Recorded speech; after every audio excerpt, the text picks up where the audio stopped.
When I was growing up, my three sisters and I would get on our bicycles, Spokane, Washington, and we would ride a mile to Comstock Pool to lay out in the sun all day long. And my sister, who eventually became a PhD biochem MD, was always interested in science, had read somewhere that if you put iodine in baby oil, it allows the UV rays to penetrate more deeply into your skin.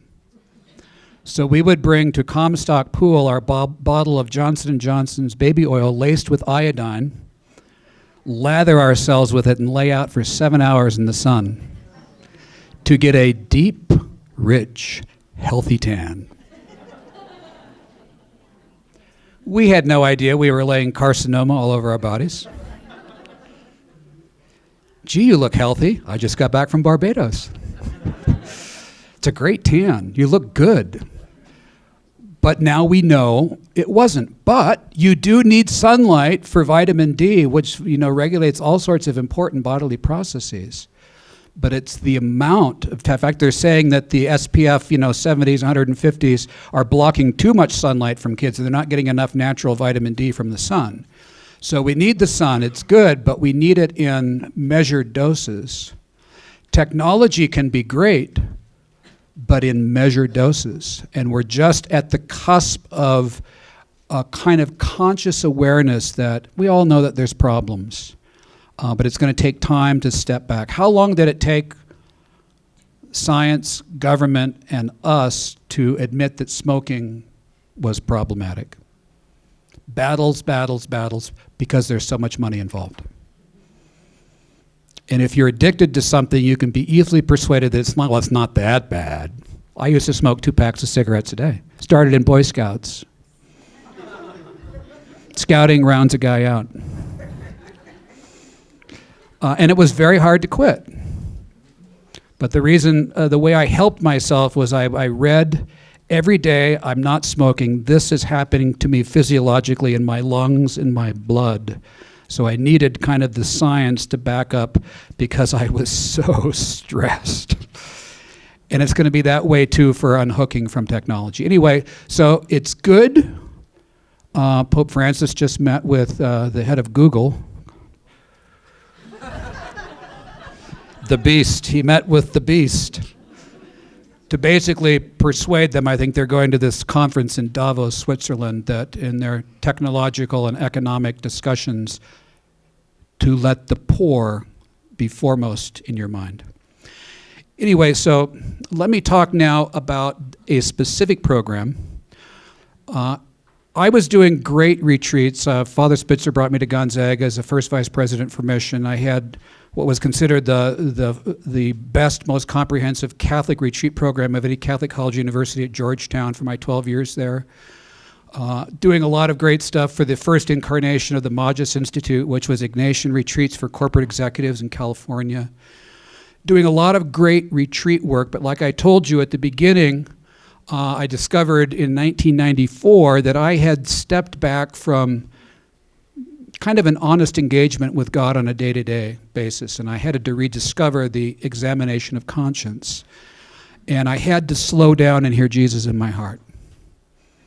And the discipline of doing that twice a day, which Ignatius mandates in the constitutions for a Jesuit, is because that the examen and his unique method of it is the spiritual exercises in miniature. And it pulls you in to what's real, the gift given, where my heart is, what's disjointed, where I need to reset and enter my life in a recommitted way to things that are eternal and true. So I want to talk about this specific discipline around an evangelization program that I built. And I was at Georgetown in '86, and it was just after Pope John Paul, St. John Paul II now, was talking about we needed a new evangelization. We weren't quite sure what it meant. But I was looking at that from the mid-'80s on in terms of how do you communicate Jesus to people effectively. And I want to talk about this particular program.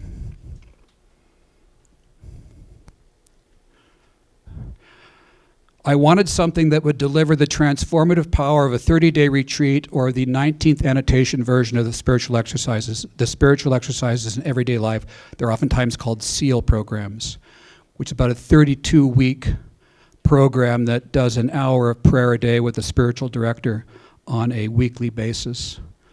I have a lot of priest friends who are pastors. The program had to have a low administrative footprint and very high evangelical impact. And that was my goal. But my goal also was to form lay leadership in parishes, which is why I worked with about 200 to 300 lay people in 6 parishes to build the structure of that book over a year-long period. So I say it's the first and last adult evangelization program you're going to need. I think there's a lot of incredibly good, what I call look at the faith, things that bring people to kind of to the plate. There's a lot of good study programs, but what we need programs that are going to engage an individual heart with the Son of God on a daily basis. If we don't have that, we're not going to keep people engaged.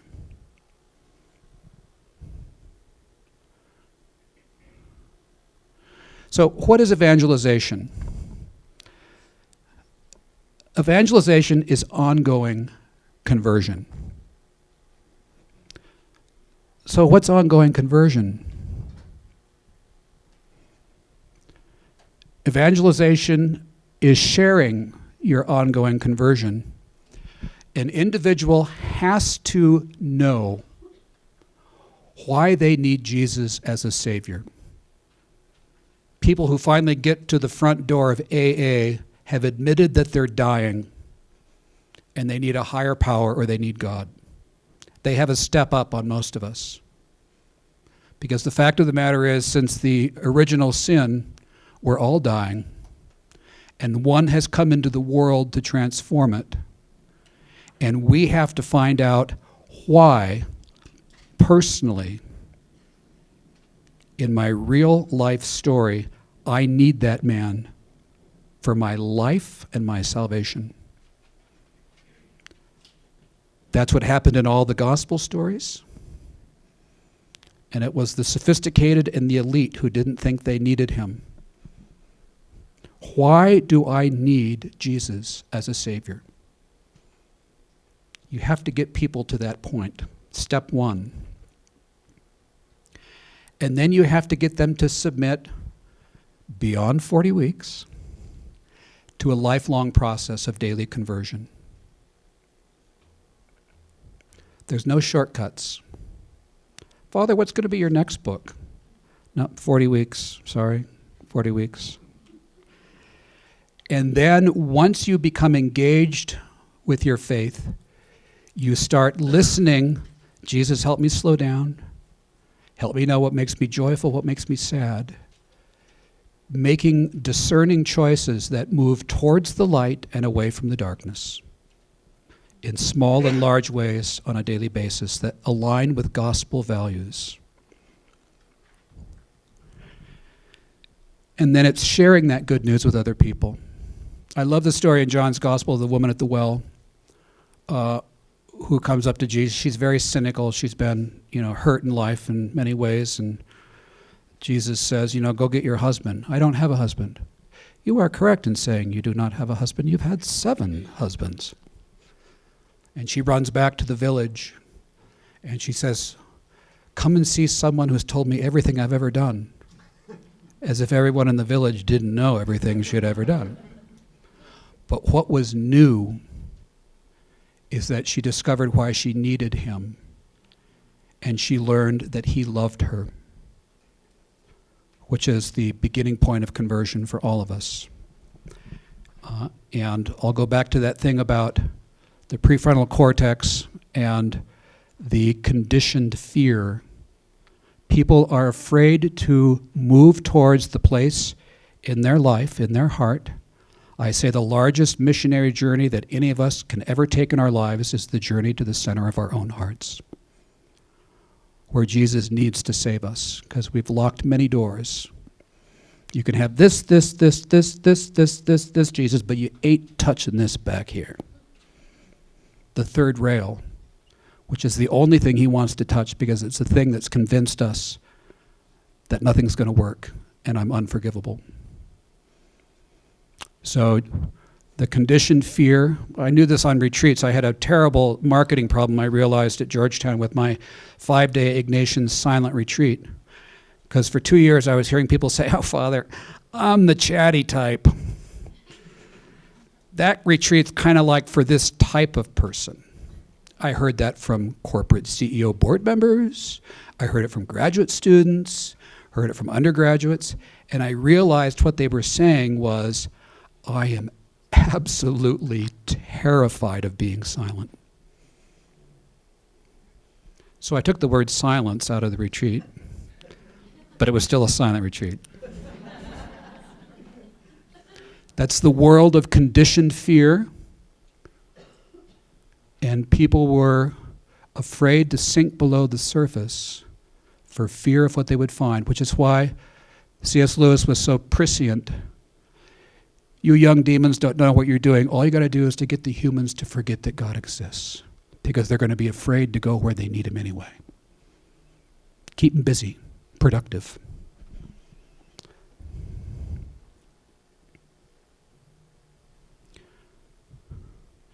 So let's get into Ignatius here. I call him a man for all times. He's the perfect poster child of our third millennium. This is his self-description in the opening of his very short autobiography. Up to his 26th year, he was a man given over to the vanities of the world, narcissist, and took special delight in the exercise of arms, violent, with a great and vain desire of winning glory. Me, me, me. The original sin. His secretary said that he was attached to the faith, but he didn't live in conformity with it. He was much addicted to gambling, dissolute in his dealings with women, contentious and keen about using his sword. He was a narcissist, he was immoral, he was addicted, he was aggressive, he was incredibly touchy about his personal honor, and he was unconscious. What does St. Paul say? Now is the time to wake from sleep. Sin puts us asleep. God's trying to wake us up. But if we're in the world of conditioned fear, we might be afraid to wake up. And there's one who is keeping that fear going. This is one of the great Jesuit historians, Dagobert, Joseph Dagobert. A personal assessment of Ignatius before his conversion. Careful about his personal appearance, anxious to please the fair sex, daring in affairs of gallantry. It was the age of chivalry. Very, very focused about his honor. Don't violate my honor. He didn't fear anything. He held his life cheap, ready for all exploits, even for those that are an abuse of strength. And God took this very, very dysfunctional person and did something beautiful for him and for the history of Christian spirituality. And I would like to take you through briefly the 4 major moments of Ignatius's conversion. Every saint in the history of the church who's left a spiritual legacy, that legacy didn't kind of like fall out of the sky like the Ten Commandment tablets. God took the mess of someone's historical spiritual life, redeemed it, and it becomes then the gift that they give to other people. And Jesus does that for us. He doesn't want to say, let's get rid of all this bad stuff so you can really do your real work. He says, I'm going to take all that bad stuff and I'm going to transform it in ways that are going to amaze you so that it becomes gift. And that's the paradigm of the gift. The greatest crime in the cosmos that the Father transforms into the vehicle for all of our salvation. The thing that we thought was awful, that symbol couldn't be used for 200 years after crucifixion was outlawed. It was so awful. And now little girls with white communion dresses wear that crucifix on them. It's the vehicle for our life, and it's what God does to transform us. So I'm going to take you through these, the 4 paradigms of Ignatius' conversion. I like to say Ignatian spirituality is the most accessible and portable to people in other Christian traditions because it's simply the gospel structure of conversion. God took Ignatius' life. He was a soldier, very pragmatic, and it becomes a very pragmatic, strategic way to engage the discipline of what's in the gospel for sustained conversion and transformation. So there are 4 steps to Ignatius' conversion. He's got to get brought to the table. He's got to realize that there's something wrong. Foundational conversion or first conversion, which becomes his general examination of conscience, kind of generally looking at what's out of place. The second one is his first crisis of faith after he's converted. It's like anybody can give up cigarettes or alcohol for a couple of weeks, but then, for the rest of my life, I don't know if I can do that. And as he's going through these crises, God is giving him graced insights which become the rules for the discernment of spirits and the spiritual exercises. No one can move deeper into their conversion process without the tools to navigate spiritually the temptations that happen at the sensual level and at the level of the intellect. And I'll get into that. The dark night of the senses. These great mystical phrases, I always wonder, when I was in philosophy, am I in the dark night of the senses or the dark night of the spirit right now? I'll explain why this is very, very understandable from a perspective of human psychology and spirituality. And then we get down to the real crux. This powerless paradigm is the alcoholic, and it's the third rail that I'm not going to let Jesus touch. And when I let him at least name it and think of taking it away, then my conversion begins.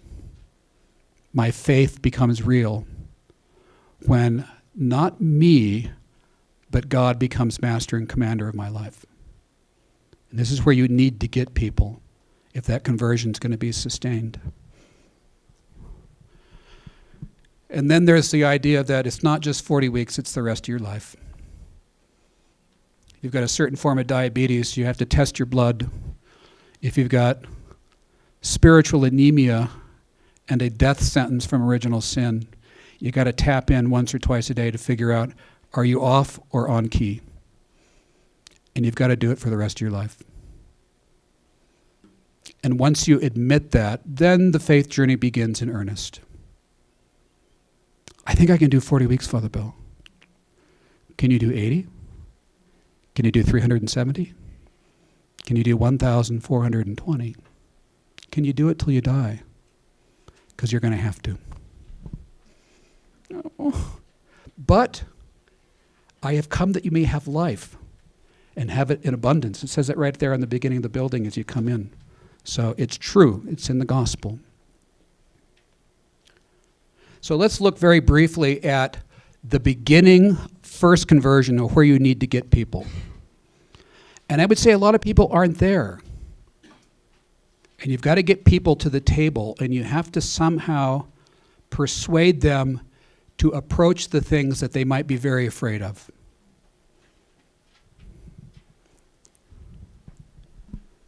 Ignatius was wounded in a battle of Pamplona, and his wounding didn't make him a saint. He went back, his leg was set by the French forces. It was misset. He had it rebroken because his stockings would look bad in the court if he had a bone protrusion, and he needed to attract the ladies in the court in Madrid.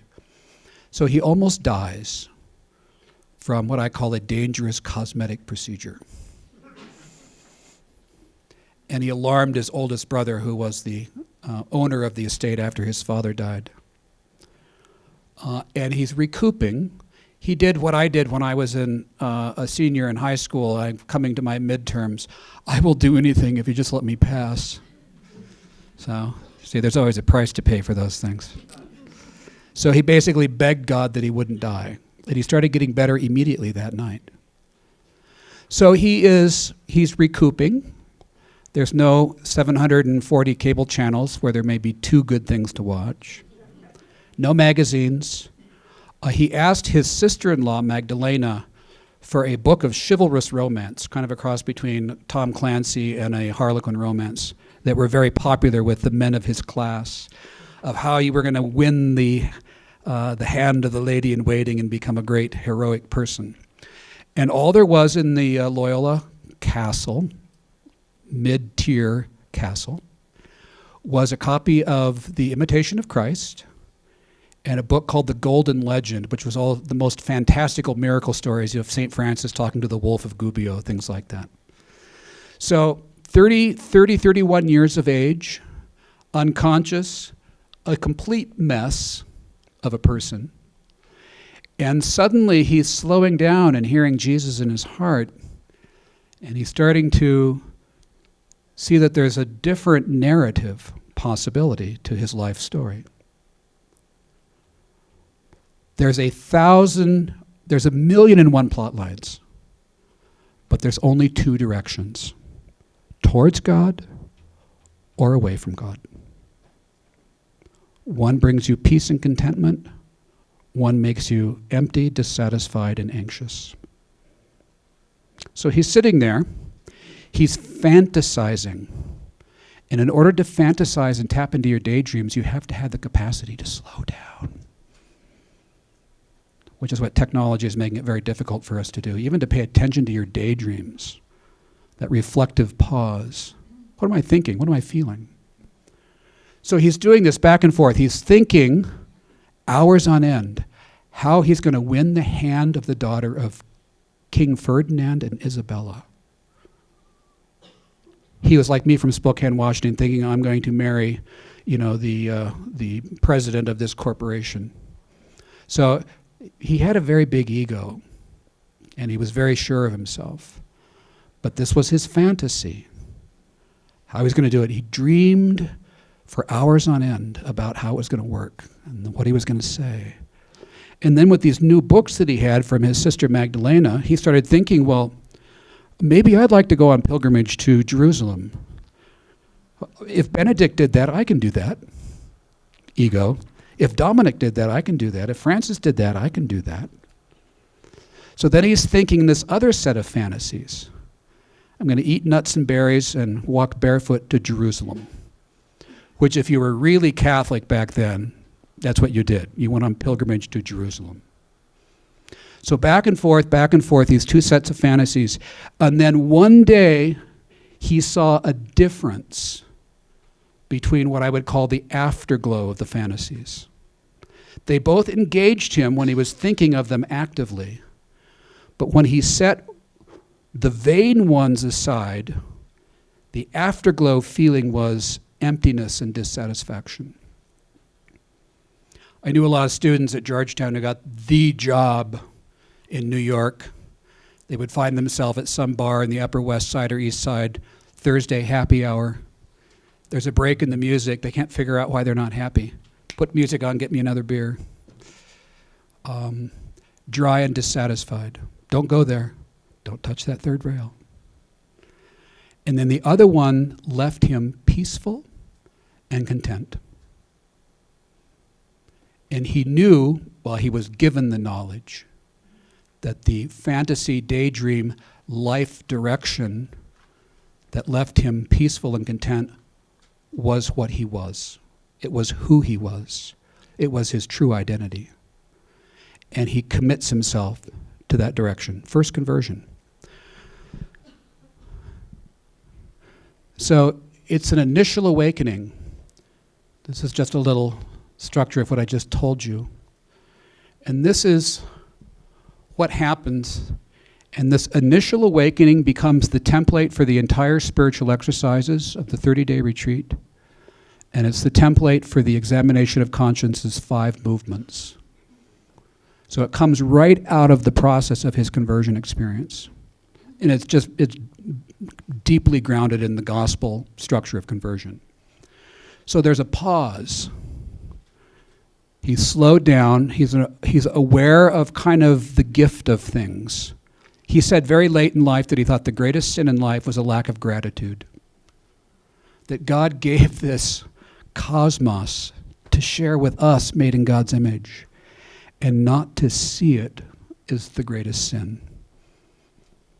Graced awareness of creation's gift. Graced awareness of self. Present to myself. Once he slows down and sees the two directions, he says, oh my God, I have a lot of penance I need to do. Because he could see himself clearly for the first time. And then he has a desire to make repentance for the way he's lived his life. But then he wants to engage his life in a very different way. And he thinks of going on pilgrimage to Jerusalem. So, first conversion, 5 movements of the Ignatian examination of conscience. And this is how I frame them in what I call Sacred Stories prayer. What they say, why do you call it Sacred Story prayer? I says, well, for marketing, it's a little easier than the Institute on the Ignatian examination of conscience. But it's also true that our lives are a narrative, a story. We're curious about our history. Pope Francis said in one of his early homilies that creation's a love story. And our life stories are chapters in the great story of the cosmos. And that's why Jesus used parables and stories. Creation, giving thanks for favors received. And I tried to pick words that would have traction and be accessible both to Eastern and Western modalities. So creation, a single word that captures the movement. Presence. Eckhart Tolle's The Power of Now, Michael Brown's The Presence Process. People are interested in focusing and being present, contemplative disciplines. Most are turning to Eastern modalities for that instead of to Western Christianity. We have it in spades and we have it better. Memory. The examen is a memory of what happened in the immediate half day or day, but it also ties into the memory of my whole life. Again, thinking of Kathy remembering when Grandpa died. Events in the present which trigger us, especially powerful ones of fear, anger, and grief, oftentimes have roots deep in our past, and they need to be excised and healed. I've got Dean Kuntz is a good friend of mine. I just did a review on Amazon for his new book, Who is Ashley Bell? And the theme of that book is things that happen in childhood that get buried, unless they're surfaced, will bite us. And that's how he creates his horror, by helping us imagine what's inside of us that has not been looked at. Creates delight and dread for the reader. Mercy, asking pardon for faults, giving mercy to others. Eternity, resolve and amend to move into my life. So this becomes the first step. His life is transformed. His brother, his sister, his family becomes very, very concerned about this new direction he's taking. And he leaves and he goes on pilgrimage to Montserrat, which for 200 years was a place of great pilgrimage in Spain. And here he has his first major crisis of his conversion, which happens to everyone who withdraws from what I tell high school kids is sex, drugs, and rock and roll. When you withdraw from that, you go into a panic. Because your identity, your physiological identity, your psychological identity is tied to certain behaviors. And that's all the dark night of the senses is I don't know who I am without this, without Haagen-Dazs double chocolate pint 3 times a week, or this or that behavior or substance. So he has this feeling of dread. How am I going to live this way for 70 years? He's troubled by it. How am I going to do it? Panic attack. physiological, psychological, spiritual panic attack from giving up his life in the court.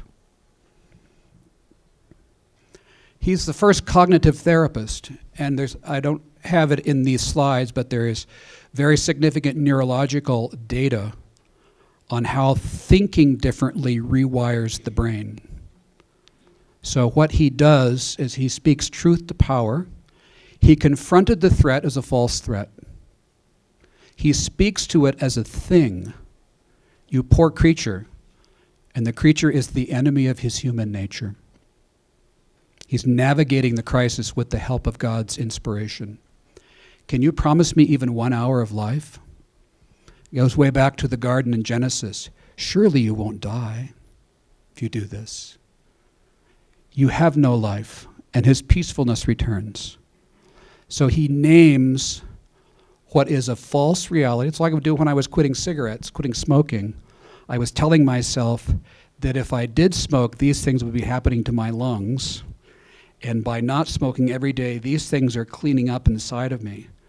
And just knowing that changed my resolve and gave me strength to know the truth of what was and was not good for my health. Spiritual, physical health, psychological health, it's all one. We're one person. We're all connected.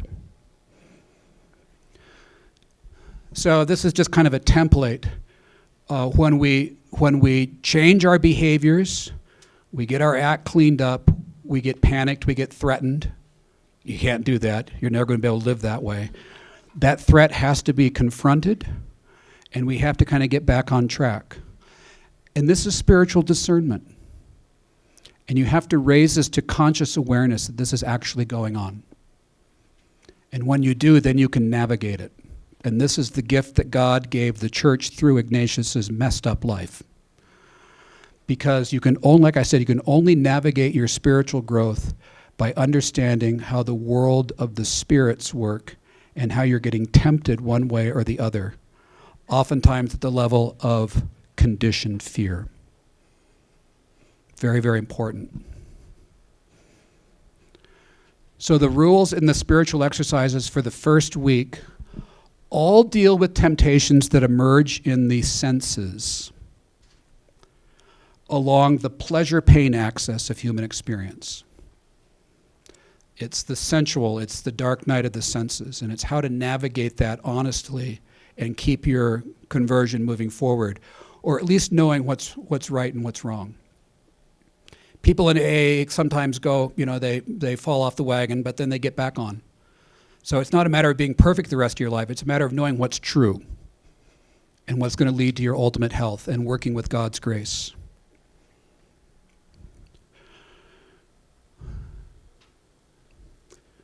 And this is Ignatius from the exercise. This is how the enemy works. To those who are going from one mortal sin to another, the enemy of human nature opposes apparent pleasure, makes them imagine delights, pleasures of the senses in order to hold them where they've always been.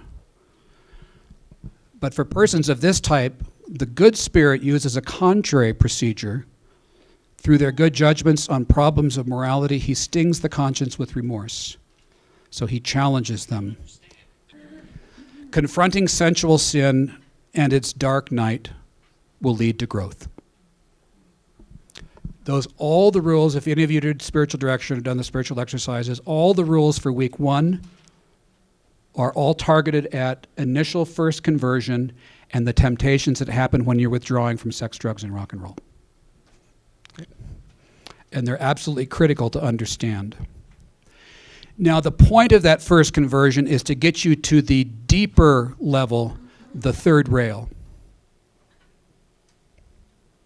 So Ignatius pilgrims to Montserrat. He makes a confession of his whole life, which I've modeled in the first part of 40 weeks, at the end, a whole life confession. And in those days, you were given lists and lists and lists and lists of sins, and you wrote everything out, everything that you had ever done, and you gave it to your confessor. So he did that. It took him 3 days to write everything out he had done. And as soon as he did that confession, he started getting paralyzing, crippling scruples that he hadn't honestly confessed. So he kept reconfessing. He kept remembering things. I don't think I fully explained this particular sin, or I have a new thought on it that I don't think I honestly confessed. He's paralyzed. He's tormented. It's destroying him, and he knows it's destroying him, but he can't stop it. He goes to the best spiritual director in the region, the canon of the local cathedral, tells him, do not confess your past sins unless you know there's something you didn't confess and you have to. He said himself, Ignatius, that did no good for me because everything I thought of was something that I hadn't confessed. So he tries to master himself by fasting, all-night vigils, and nothing works. And multiple times he came to the point of wanting to commit suicide, to throw himself off the cliff at the place where he prayed, because he couldn't deal with it. Now it sounds like somebody who's really serious, but basically it's the old Ignatius.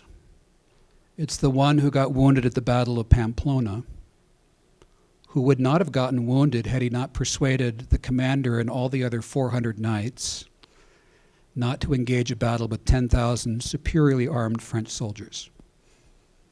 Arrogant, going to have it his way, and it's going to be all him.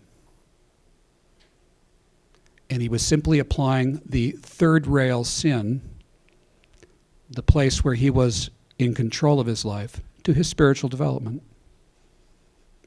And if he couldn't do it, he was going to kill himself. Many different cultures, when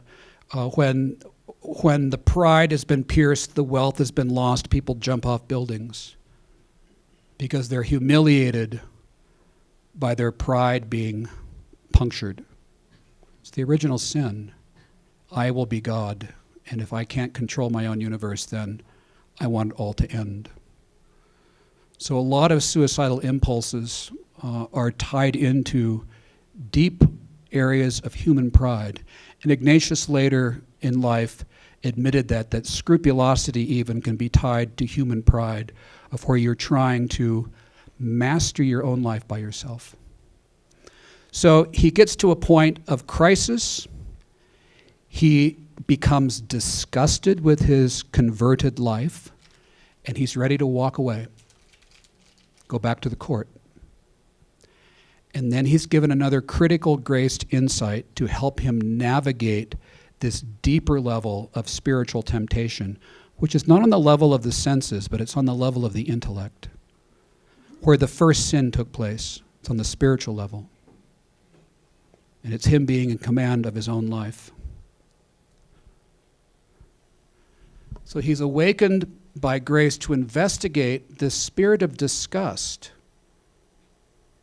And all he says in his autobiography is that he decided from that point forward never to confess his past sins. This little graced insight becomes the foundation for all of the rules of week 2 of the spiritual exercises. Because at that level, the temptations happen at the level of reasoning. And they can be very, very seductive and very compelling. When I did my 30-day retreat in Northern Ireland that I told you about, I had a spiritual director, Father Paddy Doyle, who was the former provincial of the Irish province.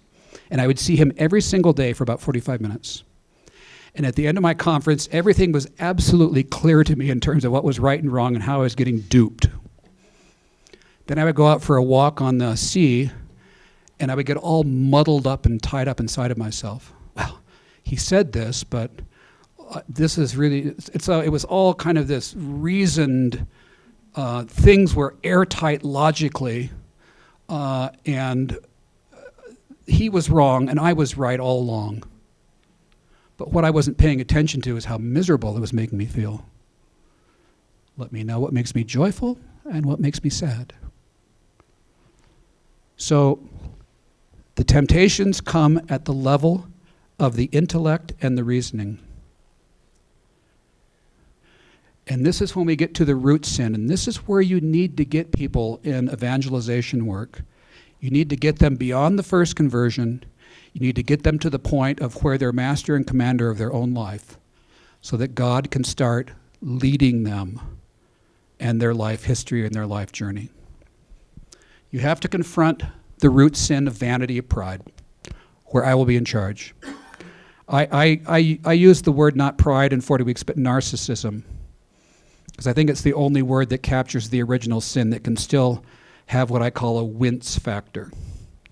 To accuse somebody of being a narcissist, it's pride. I flew on Alaska Airlines, and they were proud to serve Starbucks, so pride doesn't mean a whole lot anymore. There's Panther pride at the high school, you know. Confrontation with your root sin. The effort to control that by personal effort of your will.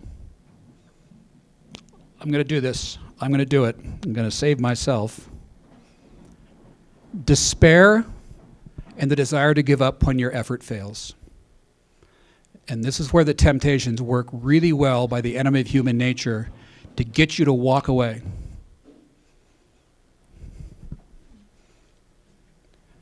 And then an insight that the desire to reject the spiritual temptation, the journey is a temptation.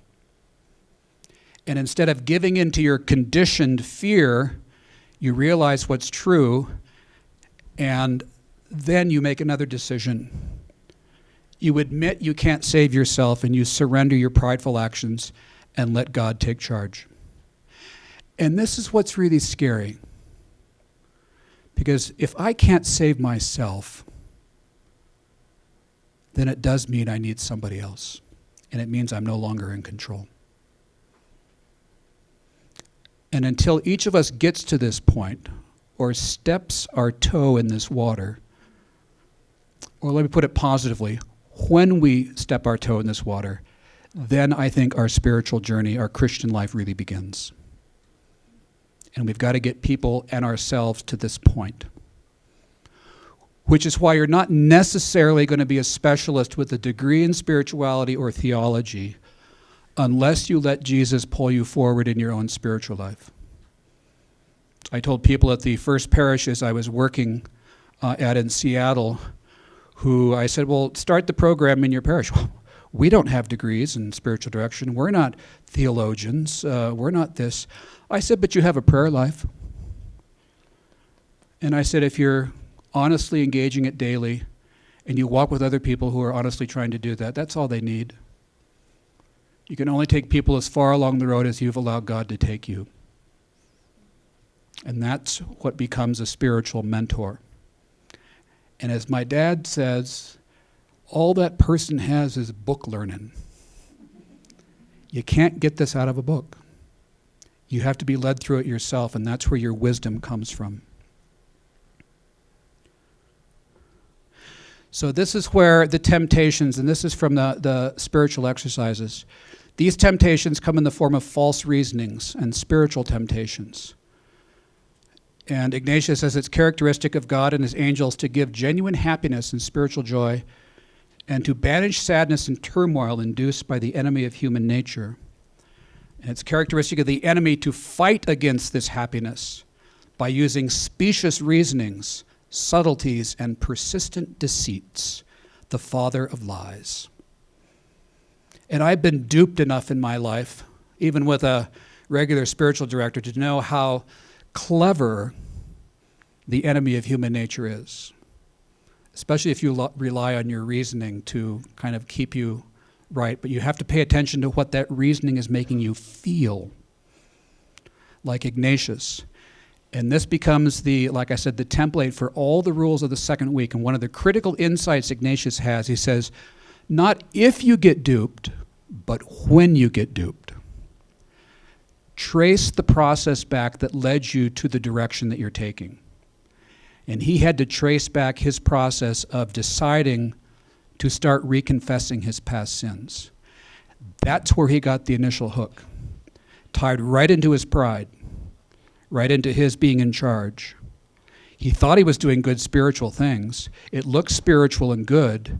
It was like the enemy of human nature acting as an angel of light. I'm confessing really well, I'm fasting, but it was all temptation and deceit, false reasoning that was leading him ultimately to walk away from his spiritual journey, to get him so tied up in knots, so frustrated, so disgusted that he would just walk away from it all. Again, this is why you need to understand spiritual discernment if your faith journey is going to deepen. Now, this is the amazing thing. We all want to be a mystic. I used to think, am I a mystic? Like I told you, am I in the dark night of the senses or the dark night of the spirit? But you become a mystic in a very ordinary way. Because mysticism is simply the inrushing of grace where the self has been evacuated. So when you let God in where the self has ruled, the reasoning, I see myself, the world, God, and everything with new eyes. Jesus says, unless you're born from above. And being born from above means the evacuation of your narcissistic pride at the center of the universe, the original sin, and the inrushing of grace that reorients your vision, your horizon, everything that you think is important or unimportant gets reset by the inrushing of grace. And Ignatius said that the inrushing that happened after this surrender, which was the surrender of his whole life, but it had to go on for the rest of his life. Then God took over. He said this one inrushing of graces and mystical insights, he lived for 20 years beyond this point. He said nothing paralleled or was greater than the initial rushing of insight when he was born from above. Because that was his true rebirth. So there's first conversion, getting you to the table, seeing the general dysfunction in life. There's navigating the temptations of withdrawing, or at least understanding how you're tempted sensually, to get you to the deeper level of the third rail that's scary to touch, where I am master and commander of my own universe, and then being allowed by God's grace only to gradually let go of that so God can be all in all, and my life can be redirected. This is right out of the gospel, and this is what evangelization is all about. Because when that happens, then you have the desire to come and see someone who's told me everything I've ever done. Someone who has saved my life. And I have to get you to know them like I know them. So I just covered this. Now, this last paradigm in the autobiography is very subtle, and it was unconscious. The insights I got for that book, Sacred Story and Ignatian Examination for the Third Millennium, happened out of a panic. My doctoral committee approved the chapters and the structure of my doctoral dissertation. Chapter 1 was going to be a review of the literature on how Ignatius developed his own unique version of the examination of conscience. So you can't do all of your research before it took 3 months to get the 2-page thesis approved. Then I start doing my research. I couldn't find anything for chapter 1.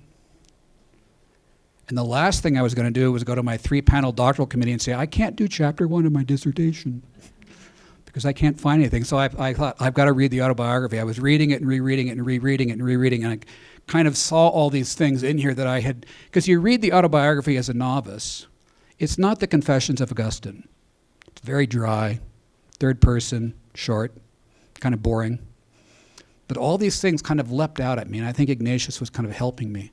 So right after the mystical inrushing, he has 3 paragraphs in a row that are separated by multiple years, 1522, 1532, 1550. And they were all descriptions of when he almost died.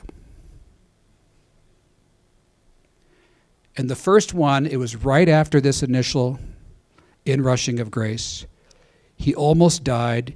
He thought himself one of the justified. And then he catches himself and realizes that he's only at the very beginning. So his reaction to death was one of anxiety and fear. I haven't even started. It's the purgative stage of mystical development.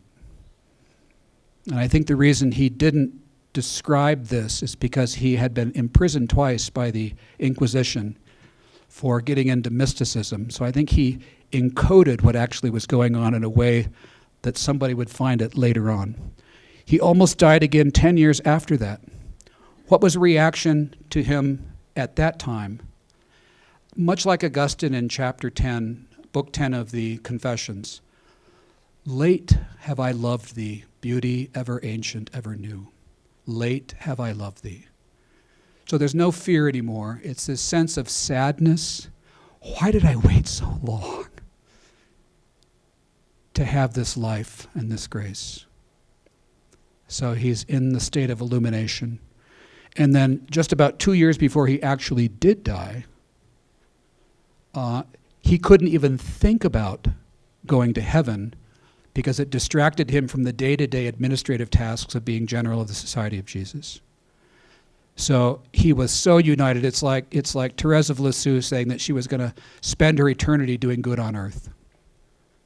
He has to, in order to do his work, not even think about being united with God, because he melts and he dissolves into eternity.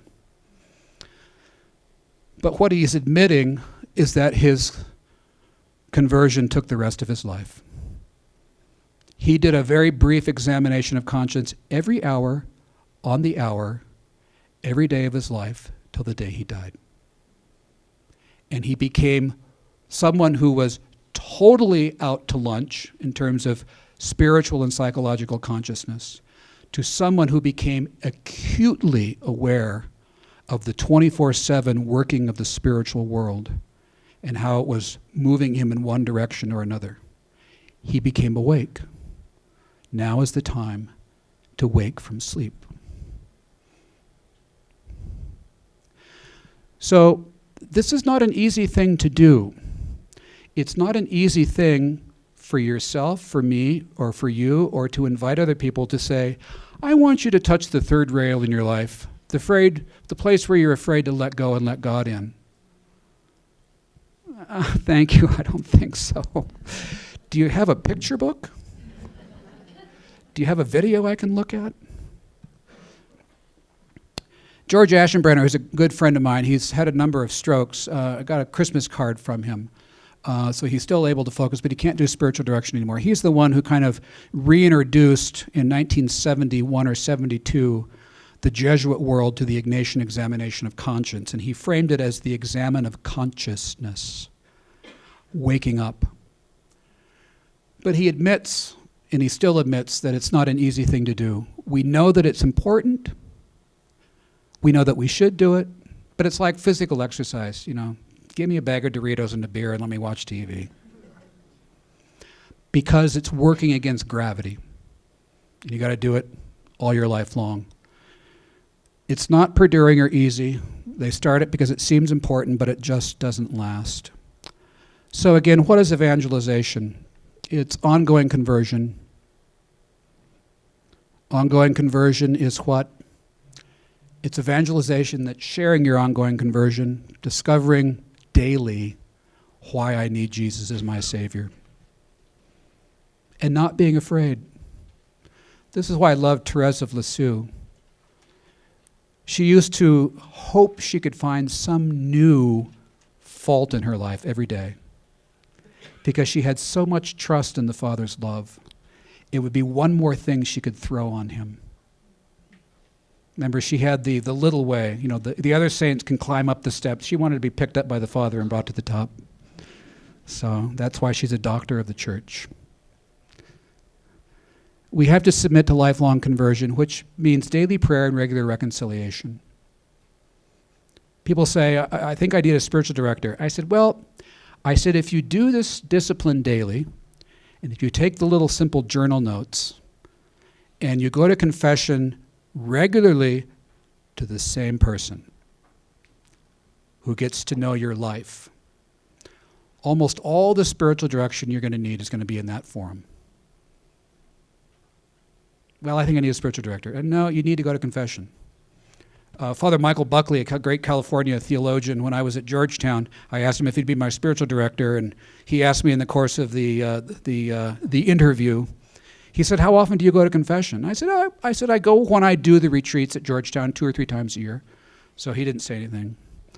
And then I'm on the porch leaving, and he says, "I will be your spiritual director." He says, "But I invite you back to the sacraments." And basically he was saying, you need to go to confession more frequently. It's not easy for priests to do. It's not easy for lay people to do. Because when I go to that, when going to the same former Jesuit Trappist monk for 12 years, I'm not coming up with anything new. And I get embarrassed that it's kind of the same old faults over and over again. But there's something very humbling in knowing that I need Jesus every day. And it makes us become those merciful people that Pope Francis is talking about. Because I'm not coming at people with my perfection. I'm coming at them with knowing that I've been saved and forgiven, and a huge amount of mercy and patience has been labored and put on top of me. And I can then give that to other people. Pope Francis, even when he goes to prisons, he says, I can't see myself as better than these people. He says, I feel myself a greater sinner, which means that he's really in touch with his life.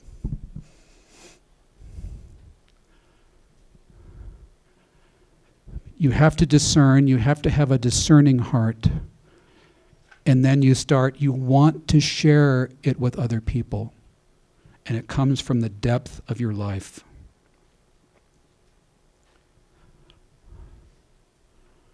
So I want to just give you a very brief overview of this 40-week program and how I've incorporated the structure of Ignatius's conversion process, the gradual awareness of the spiritual discernment rules, and the structure of doing a daily prayer.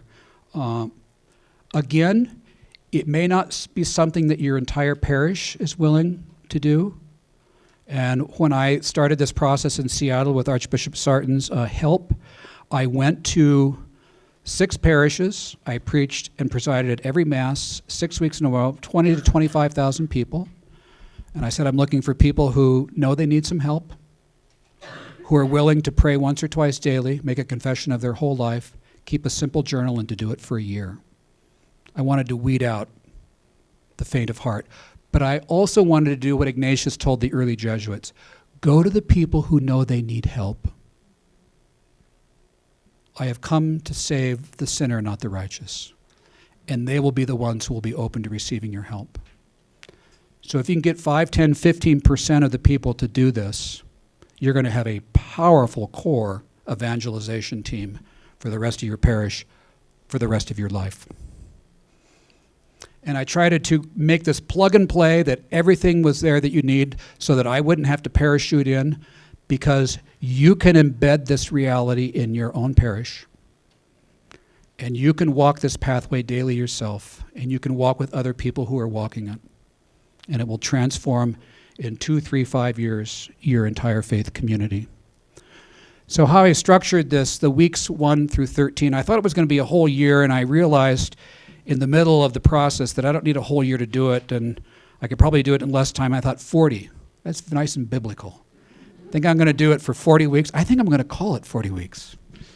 So the first part of it is getting to that first conversion, foundational conversion, letting people look at their life narrative from multiple perspectives, spiritual diagnostic, spiritual archaeology, which then leads up to a whole life confession. And I tell pastors and faith formation people, advertise when you're signing people up that at the end of the first third, we're going to have a beautiful reconciliation service for people's whole life confessions. Because you have to touch that conditioned fear rail. Let people know that that's coming, and it will be a graced moment. It's a graced moment for the clergy who receive those confessions. It is powerful for the people who make them, because they've taken 12 weeks to look at their life honestly. And it's done in a letter form to Jesus. I have a template in the book for writing a letter to Jesus. I imagine that you're walking with him from Jerusalem to Jericho, and you have 10 minutes with him, and 1,000 words or less, no more. And this is why I'm thankful. This is what I struggle with. This is the thing that always gets me. Please help me. Please forgive me. And it's all written personally to Jesus, and people read that letter in confession. And it's the first time they realize that they're going to Christ, not to Father John or Father Bill. Very powerful reframing or proper framing of what that sacrament is all about. And if you can get people to this point, to the first confession, and you celebrate it like an RCIA event, not private appointments, but celebrate it in the parish. Everybody, it doesn't take that much longer than a regular reconciliation service because it's only 1,000 words. Take 10 to 15 minutes with some advice, and the priest can't say everything, but it's a very beautiful, powerful celebration of this sacrament that'll anchor most of the people for the rest of the 40-week journey. So the second part of the journey is learning this day-to-day prayer and keeping with this monthly process of reconciliation. Keeping a simple journal. Week 16 has simple daily prayer techniques. Like when I wake up in the morning, for 15 seconds, I feel what my day is going to be like. Do I have something exciting or something I'm dreading? And kind of bring it before God and do my morning offering. Pray to St. Michael to be protected from temptation. Then you do the 15-minute once or twice a day.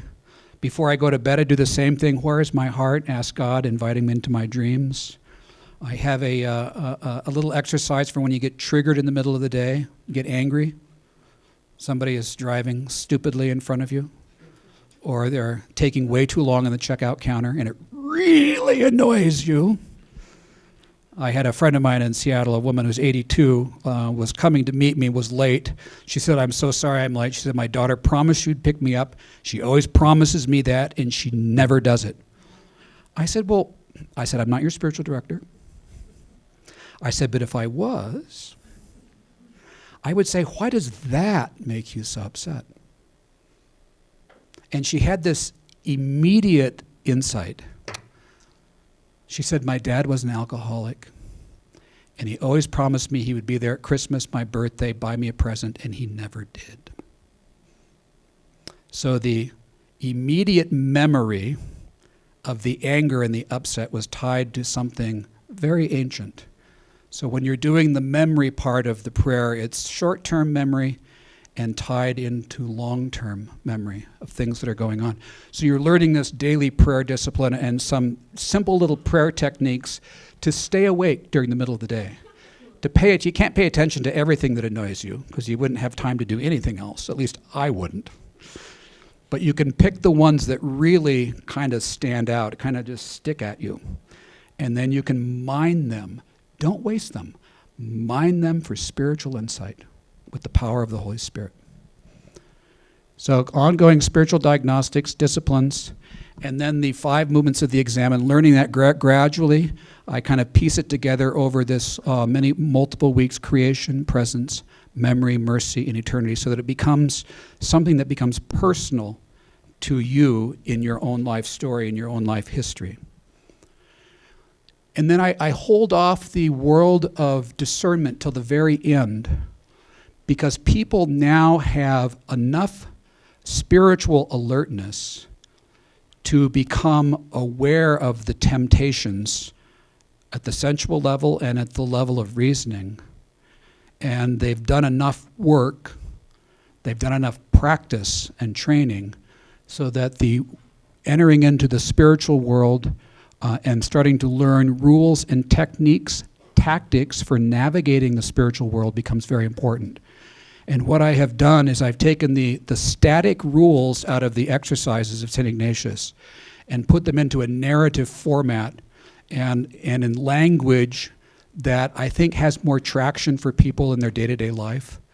So I call God the divine inspirer, and I call Satan the counter-inspirer, because people feel bad temptations as inspirations. And you have to come up with the right language. So I kind of reframe things and I put it in narrative format and given examples of how kind of this really touches people in the day-to-day. And I spread that out over from weeks 29 to 40 while you're still doing the day-to-day prayer. So it's long enough to create a new habit in your life, and it's long enough to pull away from other types of habits. And you just need that long, gentle period. And to realize, somebody said, Father, he said, couldn't you have done this in 10 weeks? I said, well, I could have, but I don't think it would have had the enduring impact that 40 does. And when somebody is committing to a 40-week process, then they're saying, I really want to do this. And like I said, if you can get a core group of people in your parish to do it, you're going to have the basis for a very profound lay evangelization team. People who are praying daily, learning how God's working in their lives and want to share that good news with other people. I told you about one of the parishes in Seattle. I told you that, that at the end of the year-long process to create the book, and I was no longer going to be coming on a regular basis to chat with them, you're not leaving. You're not leaving. All the parishes said that. And what it was is they had discovered Christian community. They discovered sharing it. They had associated it with me, which wasn't the case, because 100% of that book, 40 weeks, people have to do on their own. That's why it's a low administrative footprint. All the stuff has to be done by you, but you can encourage it along in your faith community by offering a 1-hour weekly sharing time. Pastor simply saying something from the pulpit during the 40-week process. We have people in week such and such, we're praying for you, watch out for this week. Just encouragement. People, some will want to do the small group, some won't. You have people who are extroverts, people who are introverts. But these groups of these parishes, I said, I'm not going to Azerbaijan. I'm 20 minutes away on Capitol Hill. But do this yourself. And I've got parishes now in the 3rd and 4th year of it. And the pastors are amazed. It is anchoring people in their faith. And they're getting more and more people who are coming into the circle every year. Which is why I said this is not a one-time parish event program. It is a year-to-year school of prayer and discernment that you can do for the rest of your active life as a minister, director of adult education. And that was my intent. What I'm going to continue doing is building out ancillary resources.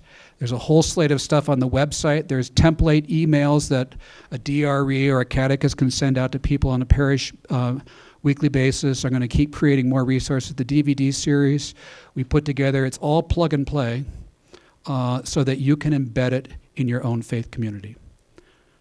But it does require you to touch that third rail, to be aware of the world of conditioned fear, and to not let it control you, and to be not afraid. So thank you very, very much for listening, and I'm going to ask Mary to come up here and let her take over. Thank you, Father.